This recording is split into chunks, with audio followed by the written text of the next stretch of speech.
दोस्तों इमेजिन करो, आप जंगल में घूमने गए हो, शुद्ध हवा लेने, नेचर एंजॉय करने, लेकिन अचानक आपको पता चले कि वही जंगल आपको खाने की प्लानिंग कर रहा है। और सिर्फ खाने की नहीं, बल्कि आपको मशरूम गार्डन बनाने की भी। जी हाँ, आज हम बात करने वाले हैं एक ऐसी सुपरनैचुरल साइकोलॉजिकल हॉरर मूवी की जिसका नाम है गाया। यह मूवी हमें दिखाती है कि अगर नेचर सच में रिवेंज लेने लगे तो इंसान की हालत क्या हो सकती है। तो चलिए शुरू करते हैं गाया मूवी एक्सप्लेनेशन। स्टोरी शुरू होती है एक डेंस फॉरेस्ट से। यहाँ दो फॉरेस्ट रेंजर्स पेट्रोल कर रहे होते हैं, जो चेक कर रहे होते हैं कि जंगल में कोई इलीगल एक्टिविटी तो नहीं हो रही। इनमें से एक है गाबी। अब सब कुछ नॉर्मल चल रहा होता है, लेकिन अचानक एक एक्सीडेंट हो जाता है। गाबी नदी में गिर जाती है और जंगल के अंदर पूरी तरह अकेली फंस जाती है। अब प्रॉब्लम ये है कि यह जंगल कोई नॉर्मल जंगल नहीं है। यहाँ कुछ बहुत ही अजीब और क्रीपी चीजें होने लगती हैं। मतलब यहाँ के पेड़ पौधे सिर्फ पेड़ पौधे नहीं हैं। यहाँ नेचर खुद विलन बनने की तैयारी कर रहा है। जंगल में भटकते भटकते गाबी को दो लोग मिलते हैं, एक फादर और उसका बेटा। इनका नाम है बैरन और स्टेफन। ये दोनों सालों से जंगल में ही रह रहे होते हैं और सोसाइटी से पूरी तरह दूर है। अब बैरन का बिलीफ थोड़ा, कैसे कहूँ, थोड़ा ज्यादा ही स्पिरिचुअल। वह मानता है कि इस जंगल में एक एंशिएंट गॉड मौजूद है, लेकिन ट्विस्ट ये है कि ये गॉड कोई जायंट मॉन्स्टर नहीं है, बल्कि फंगस ऑर्गेनिज्म है। हाँ, वही फंगस जो नॉर्मली आपके फ्रिज में ब्रेड पर उग जाता है। बस फर्क इतना है कि ये वाला फंगस इंसानों को भी ब्रेड समझता है।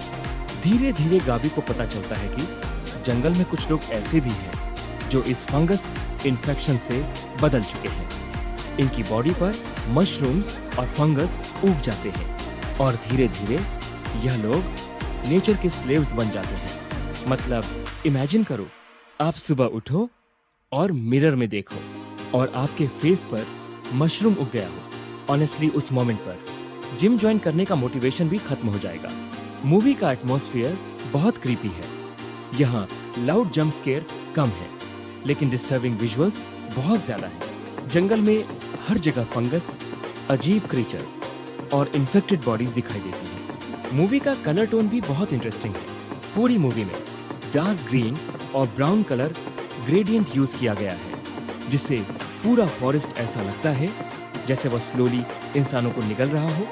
अगर ध्यान से देखें तो यह मूवी सिर्फ हॉरर नहीं है, यह मूवी एक्चुअली एक वार्निंग है। बैरन बार बोलता है कि ह्यूमंस ने नेचर को डिस्ट्रॉय किया है।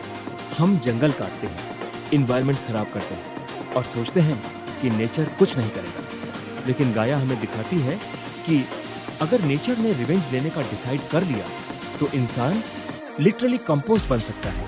अब बात करते हैं मूवी की डिस्टर्बिंग एंडिंग की। क्लाइमैक्स में सिचुएशन पूरी तरह कियोटिक हो जाती है। फंगस इन्फेक्शन तेजी से फैलने लगता है और इन्फेक्टेड क्रीचर्स हर तरफ दिखाई देने लगते हैं। गाबी बचने की कोशिश करती है, लेकिन आखिरकार वह भी इस इन्फेक्शन से नहीं बच पाती। धीरे धीरे उसकी पूरी बॉडी में फंगस इन्फेक्शन फैल जाता है। उसकी स्किन पर छोटे छोटे प्लांट्स और फ्लावर्स उगने लगते हैं और कुछ ही समय में उसकी बॉडी पूरी तरह नेचर का हिस्सा बन जाती है। यह सीन ऑनेस्टली मूवी का सबसे डिस्टर्बिंग मोमेंट है, क्योंकि यहाँ इंसान लिटरली वॉकिंग फ्लावर पॉट बन जाता है। इसके बाद स्टोरी एक और ट्विस्ट देती है।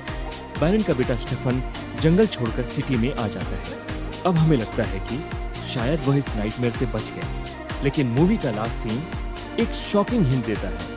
स्टेफान सिटी में बैठकर बर्गर खा रहा होता है और उसी समय हमें दिखता है कि फंगस इन्फेक्शन अब सिटी में भी पहुंच चुका है।